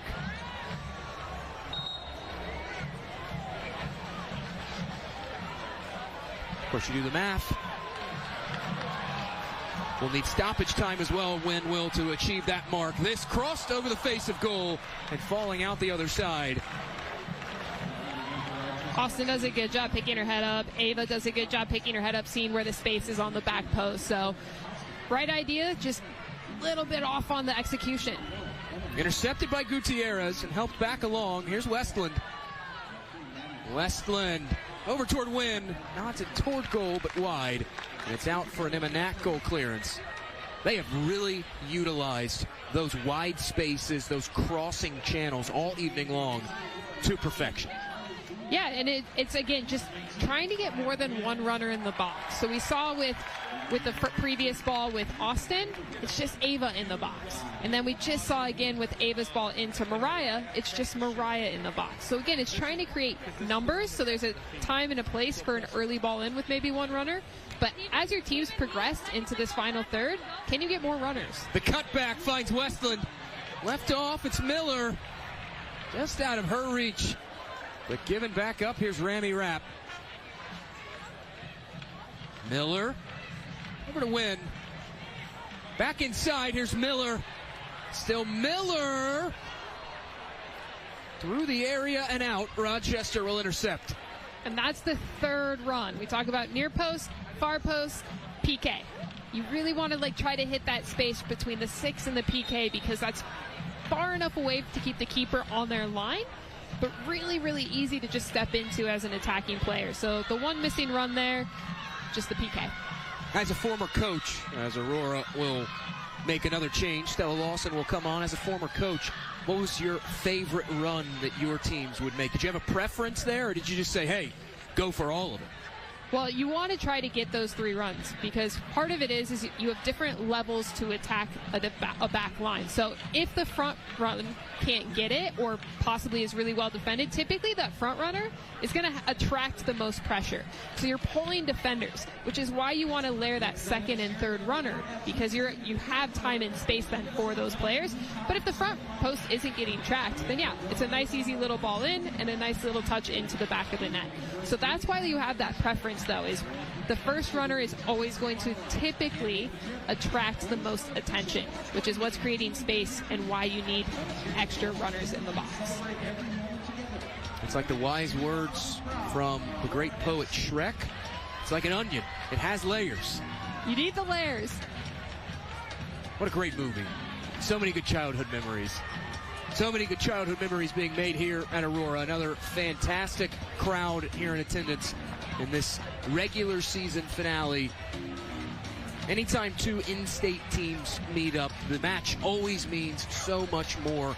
Rochester FC wanting to, in essence, prove themselves on a large stage in the state, showing, hey, we belong here too. We want to have a say in this rivalry as well. And for Aurora, even though historically they have dominated the series history, they treat it with as much reverence as Rochester FC does. It is a big match for both of these teams. The fans have delivered, and in turn, the players have delivered an incredible match. Well, this is just a great environment. It's a beautiful summer night. It's a final home match of the regular season.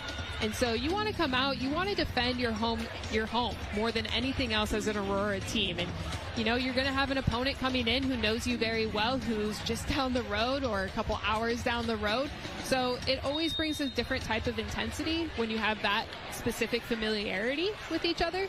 So it's a great way to close out the regular season here. Especially over these last 2 seasons. Rochester FC, the market improvement they've shown within their club structure as well. These have not been easy matches for Aurora. The first year as Rochester was trying to get their team off the ground, some of the score lines a bit lopsided in favor of Aurora. But over these last 4 or 5 matchups, as this funneled back ahead, Zbilic will intercept and let it roll across the end line.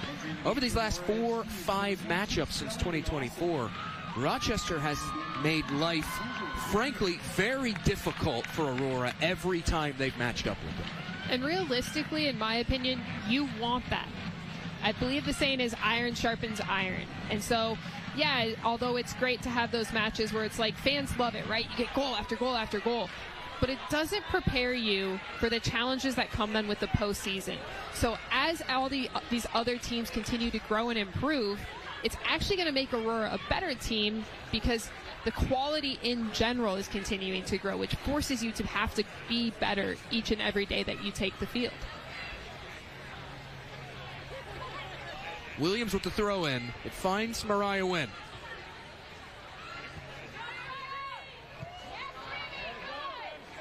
Aurora cycling the ball around with ease right now. That cross left short, though, by Bjorkman Tracy. Part of this Rochester FC club identity, so says their head coach Eric Thiel, is to try to find ways to get out on the counter very quickly. Aurora, the shape defensively has prevented that this evening, and it's held this Rochester offense in check. Well, and you'll look at a lot of professional leagues, and there's a reason why a lot of teams sit in a mid-block zonally, and it's incredibly challenging to break down. It takes patience, and it takes timing, and it takes good execution of all of those components. And so realistically, although, yeah, you might want to counter quickly, against a team that's organized, it's probably not where you're going to find the most success. And so you're going to have to be more patient and try to break them down. And then again, it's going to be about the timing and execution. When dodging challenges, that ball goes pinballing out and ricocheting off the defender.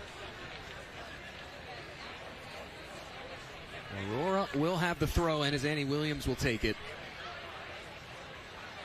When you look at this crowd here at TCO Stadium, it is evident the impact that not just Aurora, but the USLW League has had on the state of soccer, especially the post-college, current college group of players as they prepare to take that next step in their career.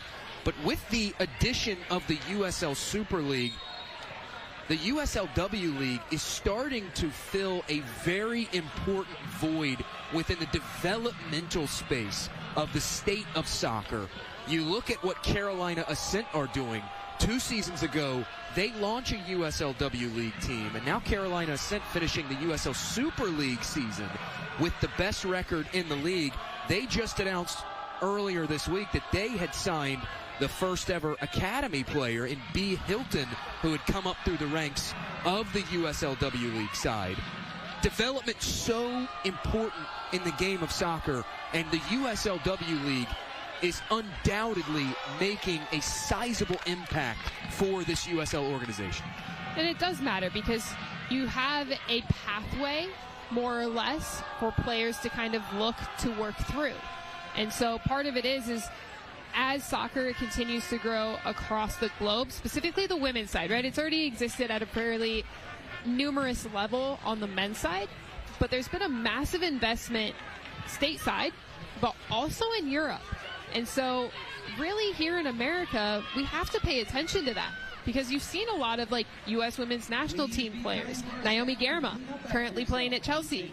You look at Katarina Macario. There's a reason that players like Lindsey Horan even went to Europe earlier, and part of it was the investment. And so now that we're seeing this stateside, you're providing opportunities for players to continue to showcase themselves, but to continue to develop for those professional levels. Figuring out that development plus professional combination, it's an area that the USL on the women's side of their organization has been a step quicker to figure out in comparison to the NWSL, who are still trying to get their second division off the ground in the coming seasons. As this worked up ahead toward Bayless Flint, who will scoop it up. It does set the stage, especially with Sporting Jacksonville, who are currently one of the top teams in the USLW League, heading to the 2025 playoffs. They'll join the Super League next year. It really sets up a bright future for what the USL is trying to do with their development and their professional sides. For sure. And to be completely frank, the American landscape with soccer is messy. I don't know if there's an easier way of saying that. It's not clean. It hasn't been clean since its existence, with all these multiple leagues and tiers, and also the fact that there's really not promotion and relegation. So there's a lot of things to consider in how to do that. So the fact is, the USL has gone through and tried to establish this is how we can try to develop our pathway. It's a tier 1, a tier 2. In the eyes of looking at more of a promotion relegation, but not quite in the same semblance. Promotion relegation is something that will be coming on the men's side in the USL post-World Cup after next summer, adding a top-flight league. There will be free reign amongst USL 1, USL Championship, and ultimately what for now people are referring to as USL Premier, as Aurora will have a throw in. Still looking for that pro-rel aspect on the women's side, but undoubtedly the future very bright for the state of American soccer as a whole, with the Club World Cup, the World Cup, and now pro-rel on the horizon, at least in one professional league. Yeah, and I think so. I know Emma Hayes came out recently, it was on social media, where she's talking about these U.S. youth national team camps that are currently going on, and the U23s training in the same place as the full national team. And part of that is the development. And she was talking about how you have a U23 group that can look across the field and see their idols. And she can also look across the field and see that the U23s are running a similar, if not the exact same session that the top team is running.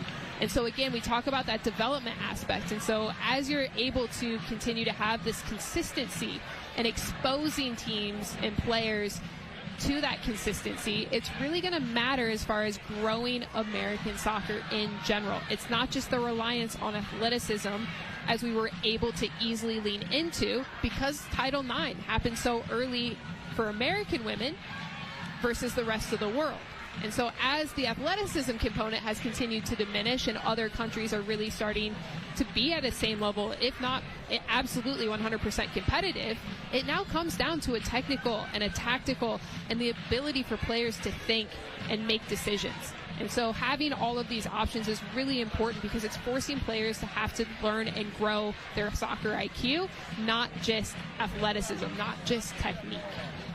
The college game also comes into play with that, as we have talked about before, the U.S. Soccer Federation organizing a committee to look at how they can modernize the game of college soccer as a whole. Historically, the women's side of college soccer has always served as that developmental level, really producing a lot of top flight, not just professional players, but national team players as well. It's always been the men's side of college soccer that has left a bit to be desired in terms of player development. And one of the things they're looking for is Rochester, with it now on the attack, one of the things they're looking for is perhaps turning it into a year-round college season. This, from distance, goes sailing high and skipping into the berm behind goal.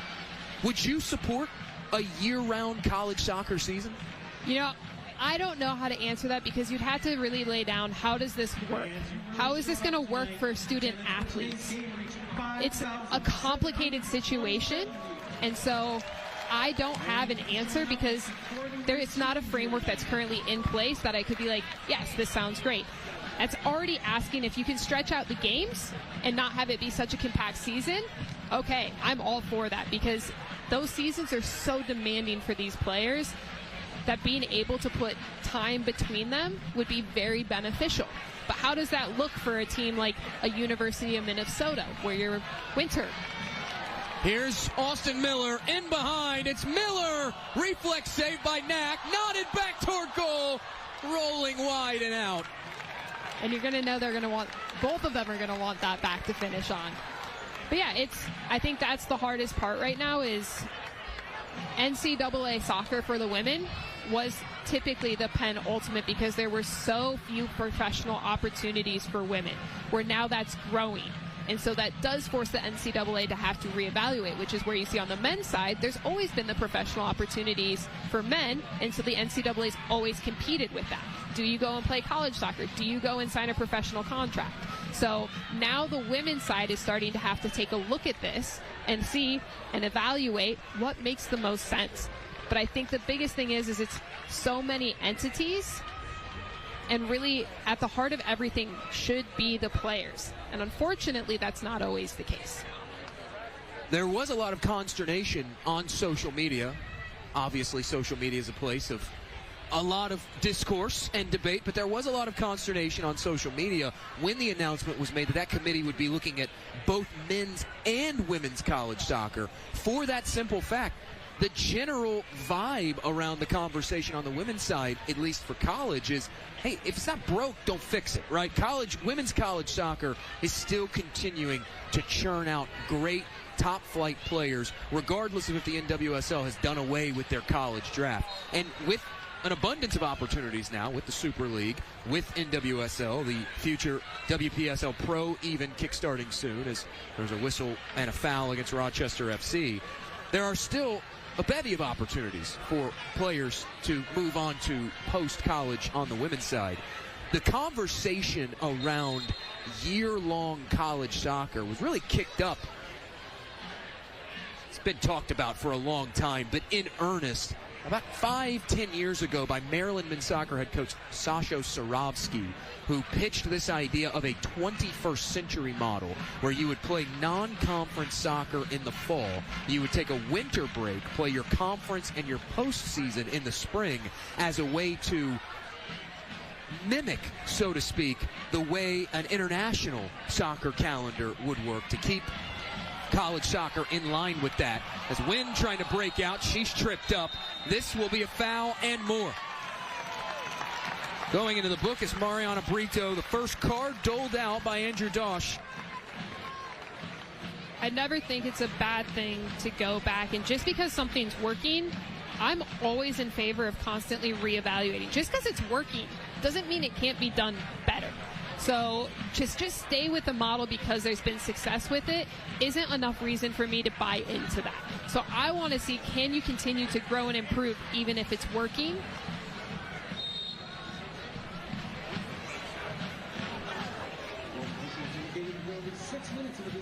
Williams lifts this out wide.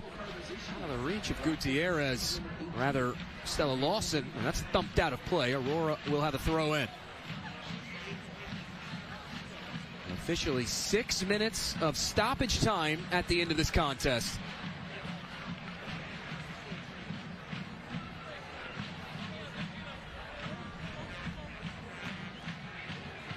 Lawson tries to lay it off, looking for Zbilic, and a change of possession will occur via the throw-in. Promptly won back, though, by Lawson and Aurora. Here's Westland.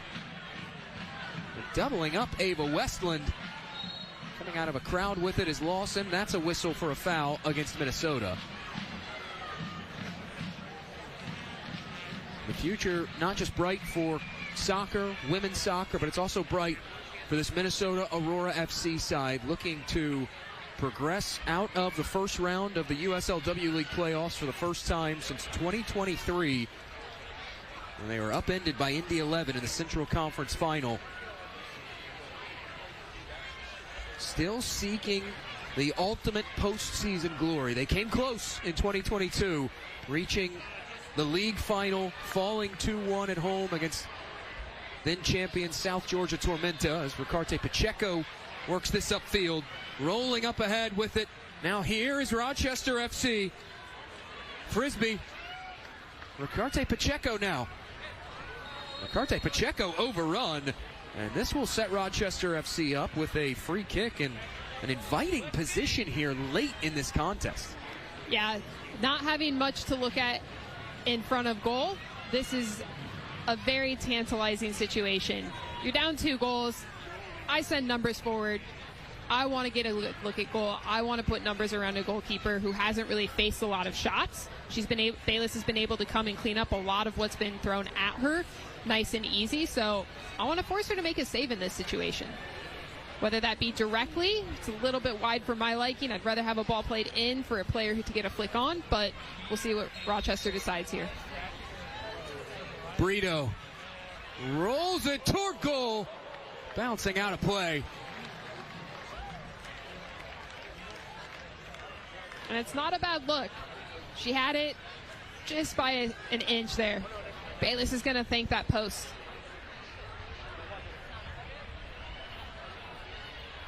Camber Hayes will get play restarted with the clearance. Rochester shifting some numbers forward here, trying to pressure Aurora. Looking upfield with it is Minnesota.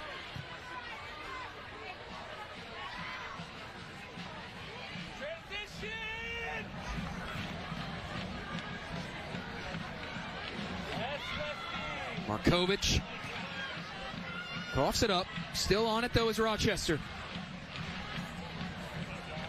Jauregui. Still Jauregui. She'll cut this back. Esbach tries to shovel it back over. Markovic stands up across. Overhit and out of the reach of Savannah Frisbee, the former UT RGV Toro.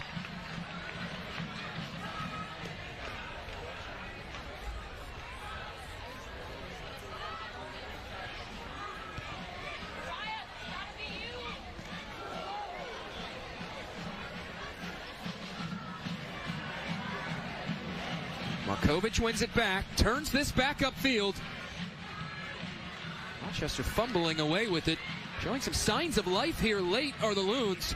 Brito, though, struggling with it now. Here's Wynn. Driven down. Brito has to be careful, and now Brito will be shown yellow. I think that's deservedly so. It actually looks like Mariah took one to the face a little bit on her way down. So it's not just the foul, it's the fact she got hit in the face as well.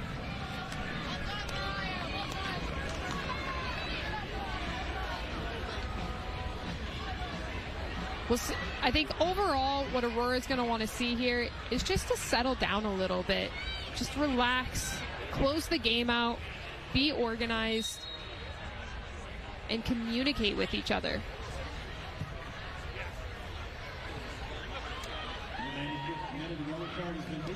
Rochester FC number 7.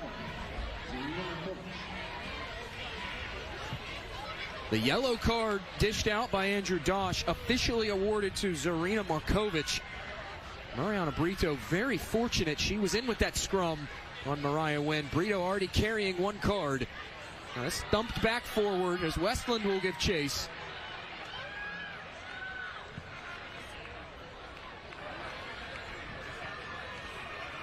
Lawson will watch that fall out of play, continuing to bleed more clock here late in this contest.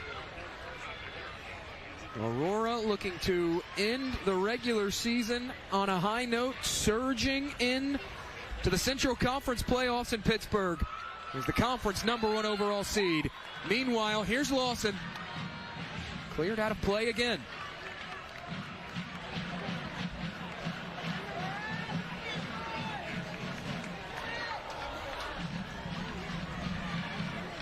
Throw in, looking for Lawson, hacked back out of play. Consecutive throws now for Aurora.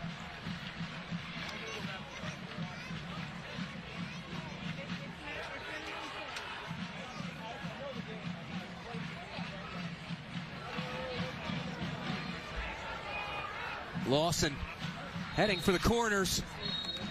The whistle sounds from Andrew Dosh.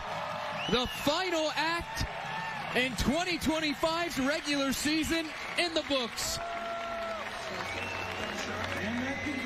A 10-win season for Minnesota Aurora, capped off with a 2-0 victory.